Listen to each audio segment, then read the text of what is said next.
যদি সন্তান কোনো দুষ্কর্ম করে তাহলে সেই অপরাধ শুধু কি সেই সন্তানের? না, যদি সন্তান দুষ্কর্ম করে তাহলে অপরাধী তার মাতা পিতাও, যারা পুত্রমোহর কারণে সেই অনুচিত কাজে তাকে বাধা দেননি।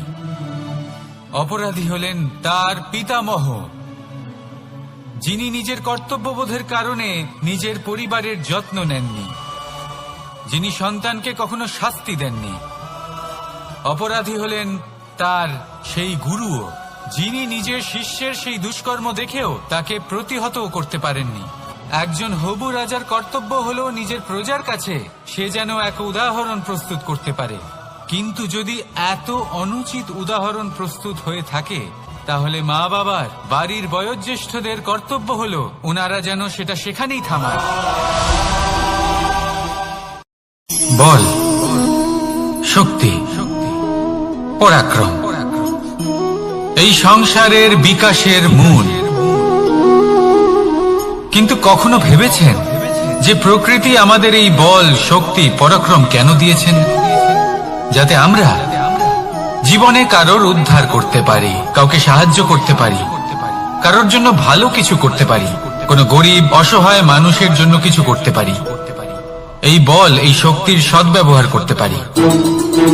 কখনো দেখেছেন এমন মানুষ যার কাছে অসীম শক্তি আছে কিন্তু তার সাথে অসম্ভব অহংকারও রয়েছে, যিনি নিজেকে সর্বশ্রেষ্ঠ বলে মনে করেন, খারাপ কাজও করেন। আপনি দেখবেন প্রকৃতি এবং মানুষ তাকে ভাঙতে সর্বদা চেষ্টা করেন। মনে রাখবেন, যতই সুবিশাল পর্বত হোক না কেন, তা যদি পথে পড়ে তাকে ভেঙে পথ প্রশস্ত করা হয়। যদি আপনার কাছে বল থাকে, শক্তি থাকে, পরাক্রম থাকে, তাহলে তার সদ্ব্যবহার করুন, কাউকে সাহায্য করুন, কাউকে রক্ষা করুন। যদি আপনি আপনার শক্তির দুর্ব্যবহার করেন তাহলে মনে রাখবেন আপনি নিজের বিনাশ নিজেই আমন্ত্রণ করছেন। এবার বল অর্জন করার পরে, শক্তি অর্জন করার পরে আপনি নিজেকে বিনাশ করতে চান নাকি এই সংসারের উদ্ধার করতে চান? সিদ্ধান্ত আপনার। রাধা রাধা। যখন সুখ আসে তখন সে আপনার পরীক্ষা নেয় যে আপনার মধ্যে অহংবোধ জাগ্রত হয়নি তো। যদি অহংবোধ চলে আসে তাহলে সুখ সেখানেই সঙ্গ ত্যাগ করে। দুঃখ আপনার ধৈর্যের পরীক্ষা নিতে থাকে, আর যদি আপনার মধ্যে ধৈর্য না থাকে তাহলে এটা আপনাকে আরো বেশি দুঃখের গভীর অন্ধকারে ঠেলে দেবে। সেখানে শক্তি পরীক্ষা নেয় আপনার বিনম্রতার। যদি আপনি বিনম্র না হন তাহলে হয় এই শক্তি আপনার সঙ্গ ত্যাগ করবে, নয় এই শক্তি বিনম্রতার অভাবে আপনার পতনের কারণ হতে পারে। মানুষ আর ধন, এই দুইয়ের মধ্যে সম্পর্ক খুব ঘনিষ্ঠ। ধন হলো সেই শক্তি যার ব্যবহার মানুষ করে থাকে সাংসারিক বস্তু ক্রয় করার জন্য, নিজের জীবন যাপন করার জন্য। আর মানুষ হলো সেই শক্তি যারা ধনকে গুরুত্বপূর্ণ করে তোলেন। এবার একটা কথা বলি, ব্যবহার করা উচিত ধনকে আর ভালোবাসা উচিত মানুষকে। এটা বেশিরভাগ মানুষই বোঝেন না। মানুষ এখানেই সব থেকে বড় ভুল করে বসেন। তারা ভালোবাসেন ধনকে আর ব্যবহার করেন মানুষকে। এ হলো অনুচিত। দেখুন, আপনি একটা সূচের দ্বারা যুদ্ধ করতে পারবেন না, আর কোন তলোয়ার দ্বারা বস্ত্র সেলাই করতে পারবেন না, তাই না? কোনটা কিসের জন্য হয় সেটা বোঝা অত্যন্ত জরুরি। আপনিও সঠিক দিকে অগ্রসর হন। মানুষকে ভালোবাসুন আর ধনকে ব্যবহার করুন। যদি আপনি মানুষকে ব্যবহার করেন তাহলে আপনি ভালোবেসে ফেলবেন ধনকে, আর এই ভালোবাসা ধীরে ধীরে পরিণত হবে লোভে, আর ধীরে ধীরে এটা আপনাকে বিনাশ করে দেবে। তাহলে সমস্ত মানুষকে ভালোবাসুন আর এইভাবে ভালোবেসে বলুন, রাধা রাধা। এই সংসারে প্রত্যেক মানুষ এটাই চান যে তিনি যেন ধনবান হন, আর্থিক অবস্থা তার ভালো থাকে, ওনার বাড়িতে লক্ষ্মীর আগমন হয়। কিন্তু সেটা হবে কি করে, সেটাই হলো প্রশ্ন। কেউ বলেন যে যদি পরিশ্রম করো তাহলে ধন অর্জন সম্ভব, কেউ বলেন যে যদি বিদ্যা লাভ হয় তবেই ধন অর্জন সম্ভব। কেউ বলেন যে যদি বলশালী হও তবেই সম্পন্ন থাকবে। ভালো কথা, যদি তাই হয়ে থাকে, তবে দিনমজুর সারা দিন পরিশ্রম করেন, তিনি কেন ধনী হন না? অনেকজন বিদ্বান মানুষ আছেন এই সংসারে, তারা কেন ধনবান হন না? অনেক সংখ্যক বলশালী ব্যক্তি আছেন, তাদের কাছে ধন নেই কেন? তাদের কেন ধনের অভাব হয়?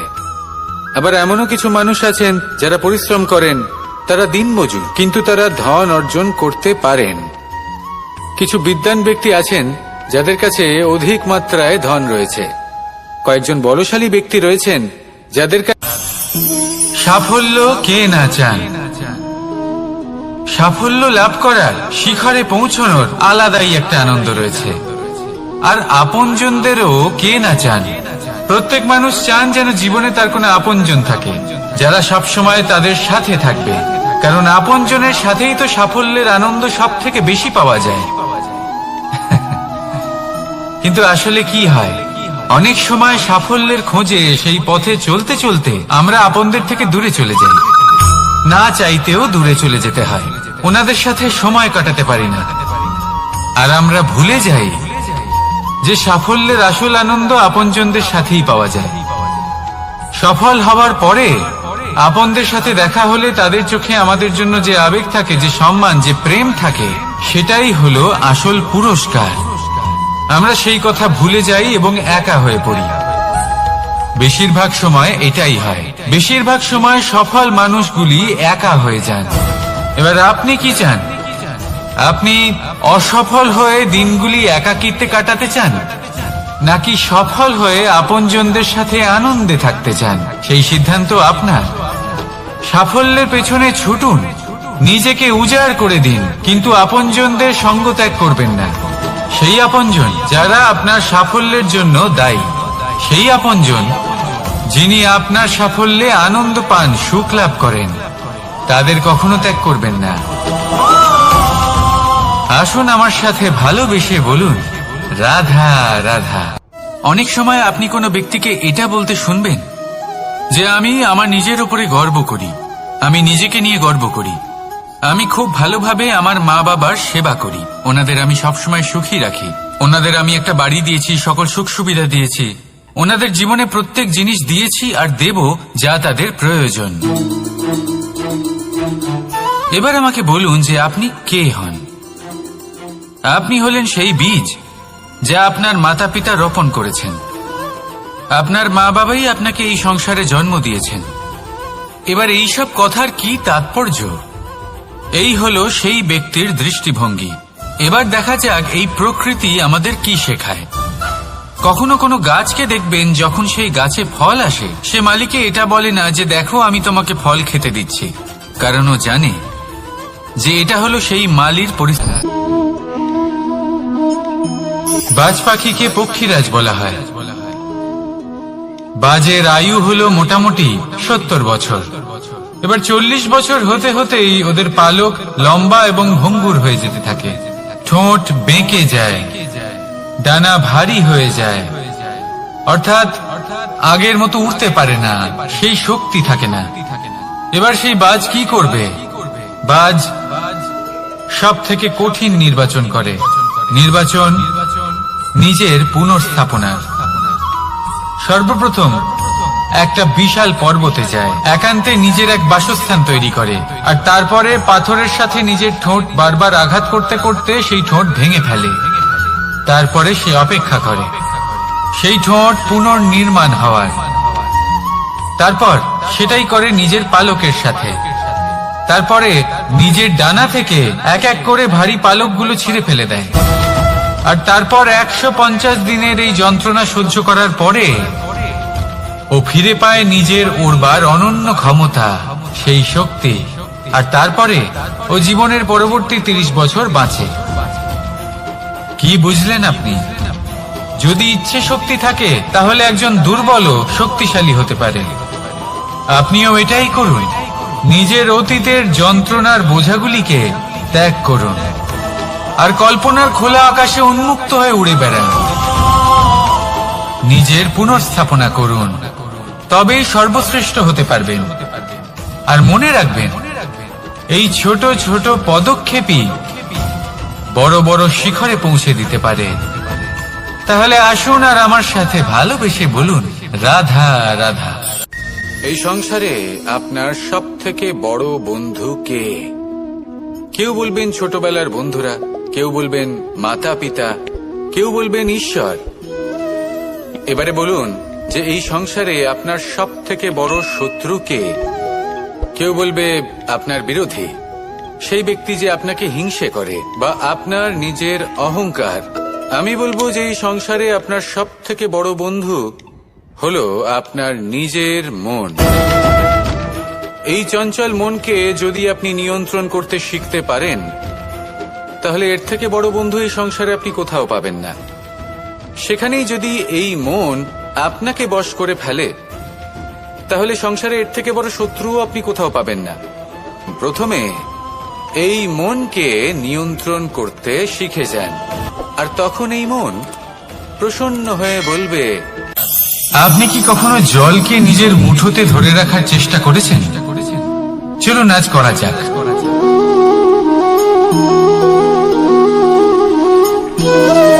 যদি আপনি নিজের মুঠো জোরে বন্ধ করেন, জল ধরে রাখতে পারবেন না। যদি আপনি তাকে এমনি বইতে দেন, তাহলে ও নিজের পথ নিজেই করে নেবে, আর আপনার হাতেও থেকে যাবে। আমাদের জীবনও হলো কিছুটা এরকম, জলের মতো। নিজের পথ নিজেই করে নেয় এই জীবন। প্রত্যেক সমস্যার সমাধান নিজেই করে নেয় এই জীবন। তাই জীবনে যখন কোনো পরিস্থিতি আমাদের প্রতিকূল হয়ে থাকে, কিছুই হয়তো আমরা বুঝতে পারছি না, কিছুই যখন বসে থাকে না, তখন আমরা হতাশ হয়ে পড়ি, নিরাশ হয়ে পড়ি। আর এটাই করা উচিত নয়। শান্ত মনে দেখতে হবে যে এই জীবনে আসলে কি ঘটে চলেছে। কষ্ট সবাই ভোগ করেন। কষ্ট পেলে কেউ রেগে যান, রেগে গিয়ে পরাক্রম দেখান। এটাই তো করা উচিত নয়। শান্ত মনে সেটাই করতে হবে যা জীবন আমাদের শেখাতে চাইছে। জীবন আমাদের সব শিখিয়ে দেবে, শুধু মনে রাখবেন কখন প্রয়াস করতে হবে আর কখন আমাদের প্রতীক্ষা করতে হবে, সেটা আগে আপনাকে বুঝতে হবে। তাহলে আসুন আমার সাথে ভালোবেসে বলুন, রাধা রাধা। মানুষ জীবনে তিনটে কাজ অবশ্যই করে থাকে। কিছু দান করে, কিছু গ্রহণ করে, আর কিছু ত্যাগ করে দেয়। এটাও ভাবতে থাকে যে এটা করলে কিভাবে করবে। দেবার জন্য পর্যাপ্ত ধন নেই, নেবার জন্য সংসারে অত স্নেহ নেই, আর ত্যাগ করার জন্য জীবনে এত সুখই নেই। তাহলে কিভাবে করবে? আসলে আমরা বস্তুগত চাহিদা অর্জনে এত ব্যস্ত হয়ে পড়ি যে আমরা বুঝতেই পারি না যে কি নেবার আছে, কি দেবার আছে, আর কি ত্যাগ করার আছে। তাহলে আজ আমি আপনাকে বলেই দিই, মনে রাখবেন এই তিনটে গুরুত্বপূর্ণ গুণ, তিনটে গুরুত্বপূর্ণ কথা। দেবার জন্য আছে দান, নেবার মতো আছে জ্ঞান, আর ত্যাগ করার মতো আছে অহংকার। ভগবান আর ভক্ত যখন এক আকার হয়ে যায়, যখন ভক্ত তার ভগবানের প্রতি এবং নিজের জীবনের উদ্দেশ্যের প্রতি সম্পূর্ণরূপে সমর্পিত হয়, তখন জন্ম নেয় ভক্তি। এই সংসারের সমস্ত আশা হয়তো আপনার সঙ্গ ত্যাগ করে দিতে পারে, তখনও ভক্তি সাথে থাকবে। ভক্ত আর ভগবান যখন এক আকার হয়ে যায়, তাদের মধ্যে কোনো পার্থক্য থাকে না। তারা এক হয়ে যায়, এক ব্যক্তিত্ব, এক অস্তিত্ব। সেই জন্য কখনো জীবনে যে কোনো রূপেই, যে কোনো প্রকারেই, যে কোনো ঈশ্বরকে মান্য করুন। মনের মধ্যে শ্রদ্ধা ভাব জাগ্রত করুন, মনে ভক্তি ভাব জাগ্রত করুন। এই সমগ্র সংসারে সব কিছু আপনাকে ছেড়ে চলে গেলেও তখনও এই ভক্তি শুধুমাত্র আপনার উত্থান ঘটাবে। তাই মনে ভক্তি জাগ্রত করুন, আর আমার সাথে ভালোবেসে বলুন, রাধা রাধা। শব্দই হলো শূন্য, শব্দই হলো আরম্ভ, শব্দই হলো অন্ত, শব্দই হলো অমর, শব্দই হলো ব্রহ্ম। এই শব্দ হলো অত্যন্ত বিশেষ। কেউ কাঁদলে তাকে হাসিয়ে তোলে, কেউ হাসলে তাকে কাঁদিয়ে দেয়। কারোর মনে উদ্দীপনা জাগিয়ে তুলতে পারে, আবার কারোর মনে কাঁটা হয়ে বিঁধে থাকতে পারে। একটা অত্যন্ত গুরুত্বপূর্ণ কথা যা বোঝা অত্যন্ত আবশ্যক। আপনার মন, আপনার হৃদয়ে যতই শুদ্ধ হোক না কেন, যতই পবিত্র হোক না কেন, আপনার দৃষ্টিভঙ্গি যতই স্পষ্ট হোক না কেন, যদি আপনার কথা পবিত্র না হয়, যদি আপনার শব্দ শুদ্ধ না হয়, তাহলে তা আপনাকে আপনার কর্মফল ভোগ করতে বাধ্য করবেই।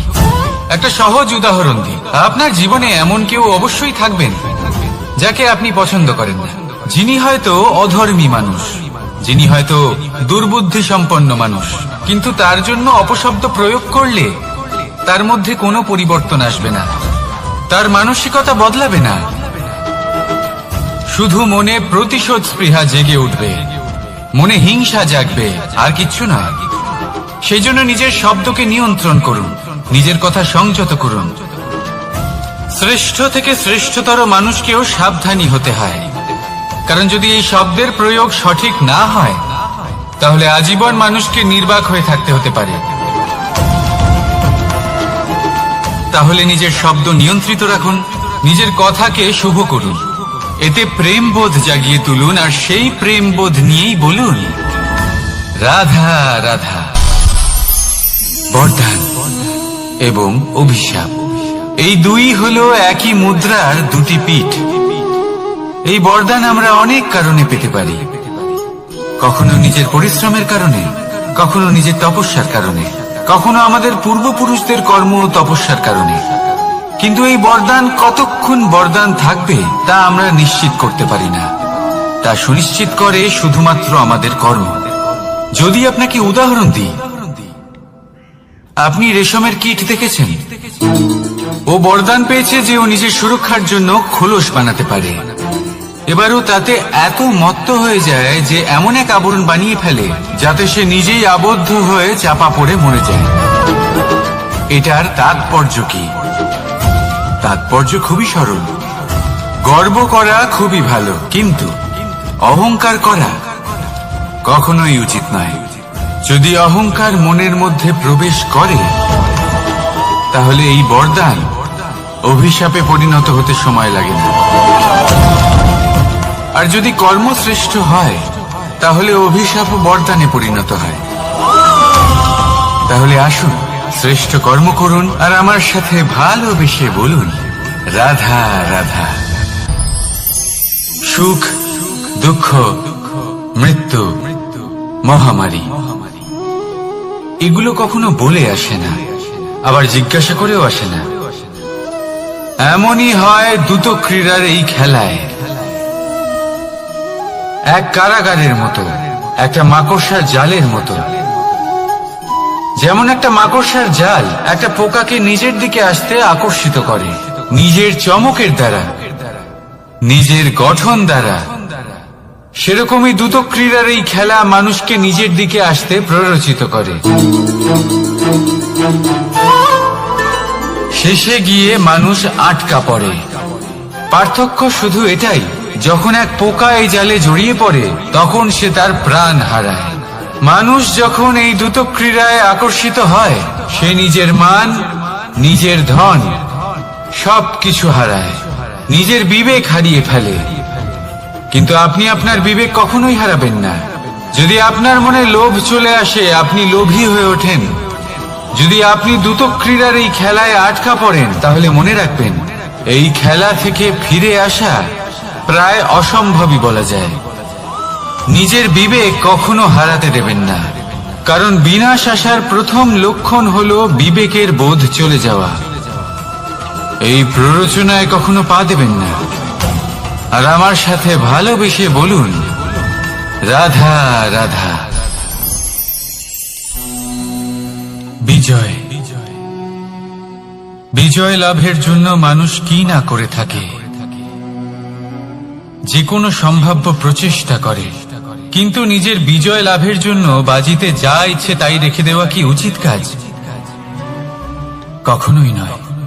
নিজের হারানো সম্মান, নিজের হারানো সম্পত্তি, নিজের হারানো অধিকার ফিরে পাওয়ার শুধু একটাই পথ রয়েছে, আর তা হলো পুরুষার্থ, দ্রুতক্রিয়া নয়।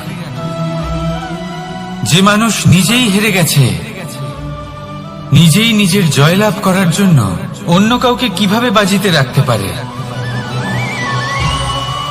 এ হলো সম্পূর্ণরূপে অনুচিত। অনেক সময় অনেক ধন লাভ করার জন্য, অনেক সম্পত্তি লাভ করার জন্য আমরা নিজের আসল ধন, আমাদের আপনজন, তাদেরকে হারিয়ে ফেলতেও প্রস্তুত হয়ে যাই। এটা একেবারেই উচিত নয়। যত বড়ই সংকট আসুক না কেন, আমাদের আপনজনদের আমাদের সাথেই রাখা উচিত। নিজের বিজয়ের জন্য ওনাদের বাজি রাখা ঠিক নয়। এই ভুল কেউ একজন করেছেন, আপনি তা ভুলেও করবেন না। রাধা রাধা। নারী জন্মসূত্রে কারোর কন্যা, ধর্মসূত্রে কারোর পত্নী, আর কর্মসূত্রে কারোর মা। আমাদের মনে এই ছবি আঁকা রয়েছে একজন নারীকে নিয়ে, তাই না? একটা অতুলনীয় ভূমিকা রয়েছে নারীদের আমাদের জীবনে, আর নারী ছাড়া আমরা কিছুই নই। কিন্তু অধিকার, সেখানে আমরা একটা ভুল করে বসি। যখন নারী একজন কন্যা থাকে, যখন সে জন্ম নেয়, তখন তার ওপর অধিকার থাকে তার পিতার। আর তারপর যখন বিয়ে হয়ে যায়, তখন তার অস্তিত্বের উপর অধিকার থাকে তার স্বামী। আর যখন তিনি মা হন, তখন নিজেই তিনি জীবনের সমস্ত অধিকার দিয়ে দেন তার সন্তানকে।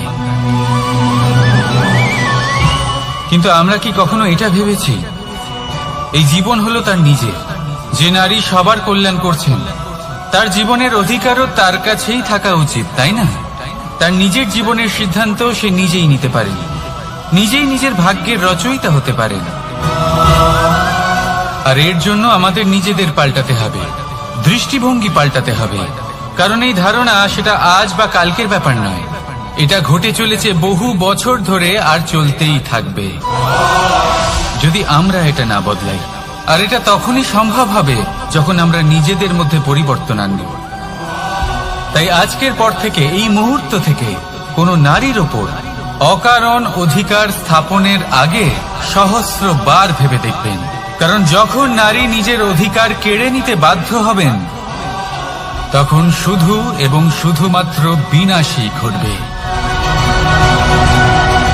রাধা রাধা।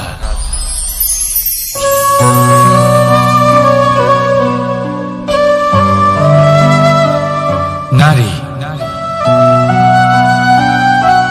পুরুষরা যাকে নাম দিয়েছেন ত্রিয়া, কেন দিয়েছেন, কে দিয়েছেন, কেউ তা জানে না। কথায় আছে, পুরুষরা ভাবেন যে ত্রিয়া, ভাবেন একরকম, বলেন অন্য কিছু, আর করেন অন্য কিছুই। কিন্তু সত্যিটা কি এটাই? আসল সত্যি হলো এটাই যে ত্রিয়া হলো সেই চরিত্রহীন পুরুষ, আর কেউ নয়। সেই পুরুষ যারা নারীকে বলেন যে আপনি হলেন মা, আপনি হলেন দেবী, আপনি হলেন বোন। আর ভাবেন কি? ভাবেন যে এই নারী হলো আমাদের পায়ের ধুলো, আর কিচ্ছু নয়। আর কি করেন?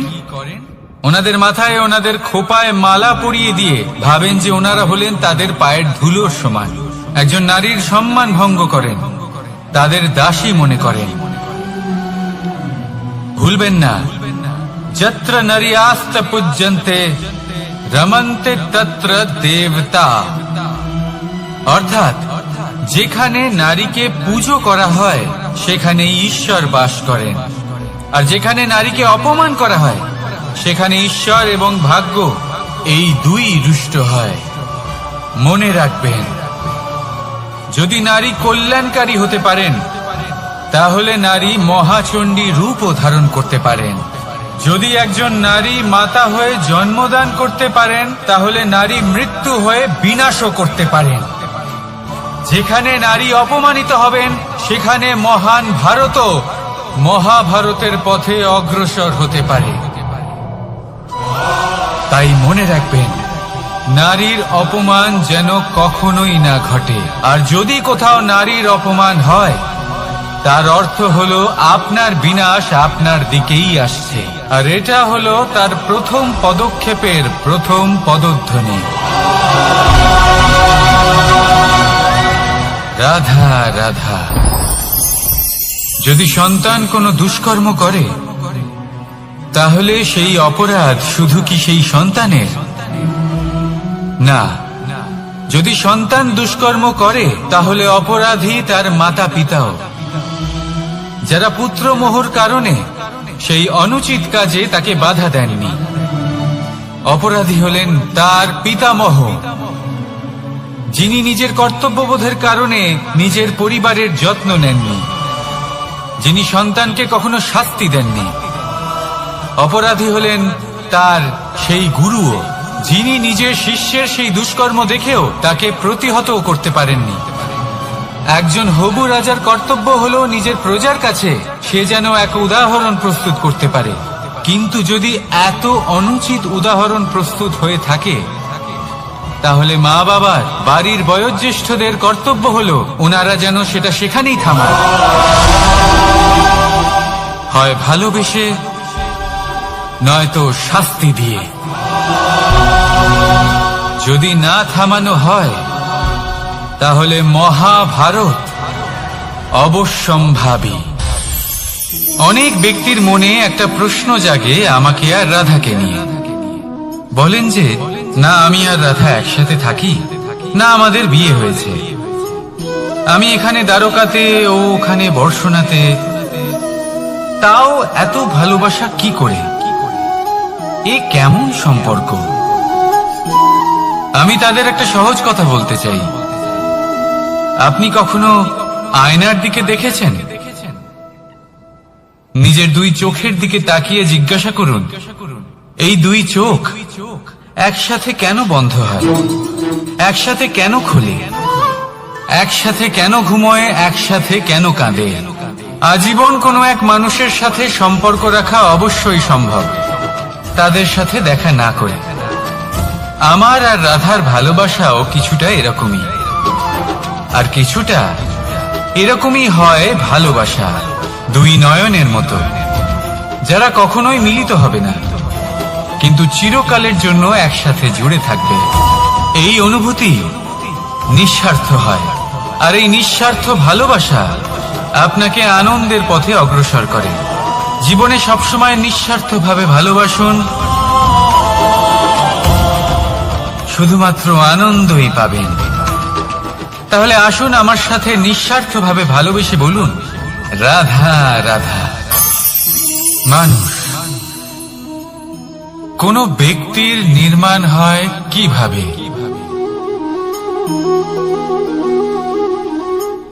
কেউ বলবেন পঞ্চতত্ত্বের দ্বারা, কেউ বলবেন আত্মা, দেহ ও চেতনার দ্বারা, কেউ বলবেন ঈশ্বরের কৃপার দ্বারা, তো কেউ বলবেন এই প্রকৃতির পরীক্ষার দ্বারা।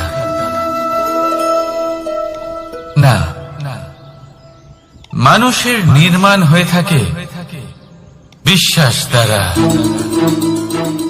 ব্যক্তি তখনই গড়ে ওঠেন যখন ব্যক্তিত্ব থাকে, ঠিক কিনা? আর ব্যক্তিত্ব তখনই হবে আর সেরকমই হবে যেরকম বিশ্বাস আপনি নিজের উপরে রাখবেন। যদি আপনি মনে করেন আপনি বিষের ন্যায় হবেন, তাহলে আপনি বিষাক্তই হবেন। যদি আপনি এটা মনে করেন যে আপনি অমৃতের ন্যায় হবেন, তাহলে আপনি অমরই হয়ে যাবেন। যদি আপনি নিজের উপরে বিশ্বাস রাখেন যে আপনি সংসারের সব থেকে উঁচু পর্বতের শিখরে পৌঁছতে পারবেন, তাহলে আপনি অবশ্যই পৌঁছবেন। যদি আপনার এরকম মনে হয় যে আপনি এরকম কখনো করতে পারবেন না, তাহলে এরকম কখনোই হবে না। ভেবে দেখবেন, বিশ্বাসের মধ্যেই বিশ্ব বাস করে থাকে, তো আপনার অস্তিত্ব কেন করবে না? যেমন বিশ্বাস আপনি নিজের উপরে রাখবেন, তেমনই আপনি হয়ে উঠবেন। সেই জন্য নিজের উপরে বিশ্বাস রাখুন, আর হ্যাঁ, ভালোবেসে বলুন রাধা রাধা। শত্রুতা, একজন মানুষ অন্য মানুষের সাথে শত্রুতা করে বসেন। দুজন ঘনিষ্ঠ বন্ধু, এমনও এক সময় আসতে পারে যখন এনারা একে অপরের শত্রু হয়ে ওঠেন। এর অনেকগুলো কারণ হতে পারে, কিন্তু মূল কারণ হল আলোচনা। আগে হ্যাঁ, আপনি যদি কারোর বিষয়ে আলোচনা করেন তাহলে সে আপনার শত্রু হয়ে যেতে পারে। এবার মনে একটা প্রশ্ন আসতে পারে যে এটা কিভাবে সম্ভব হতে পারে? আলোচনা, এটা তো অত্যন্ত জরুরি। যদি আমি নিজের বন্ধুর খারাপ কাজের বিষয়ে আলোচনাই না করি তাহলে সে শুধরবে কি করে? এ কথা সত্যি যে আলোচনা আবশ্যক, কিন্তু তার থেকেও বেশি গুরুত্বপূর্ণ এবং আবশ্যক হলো আপনার এই সিদ্ধান্ত এটাই যে আপনার এই আলোচনা কোন স্থানে করবেন। যদি এটা সবার সামনে করবেন ভাবেন, তাহলে তা অপমানও হয়ে যেতে পারে। যদি এটা আলাদাভাবে করেন তাহলে তা পরামর্শ হয়ে যায়। অপমান কেউ স্বীকার করতে পারেন না, কিন্তু পরামর্শ সকলের ভালো লাগে। তাহলে যদি আপন কারোর জন্য ভালো কিছু চান, কাউকে শুধরে দিতে চান, আর আপনার মনে হয় আলোচনা আবশ্যক, তাহলে সর্বপ্রথম সময়, পরিস্থিতি আর স্থানের কথা মনে রাখবেন, নয়তো এই আলোচনা আপনাকে খুব ভোগাতে পারে। তাহলে আসুন আমার সাথে ভালোবেসে বলুন রাধা রাধা। আপনার জীবনেও কি সমস্যা রয়েছে? অবশ্যই থাকবে। প্রত্যেকের জীবনেই সমস্যা থাকে। প্রত্যেক মানুষ জিজ্ঞাসাও করেন যে এই সমস্যা আসলে কি আর কেন আসে জীবনে। আপনাকে একটা কথা বলে দিই যে সমস্যা আসলে সেটা নয় যা আপনার পথে বাধা সৃষ্টি করে, বরং সমস্যা হলো সেটাই যেটা আপনি তখন দেখতে পান যখন আপনার একাগ্রতা আপনার পথ থেকে, আপনার লক্ষ্য থেকে সরে যেতে থাকে।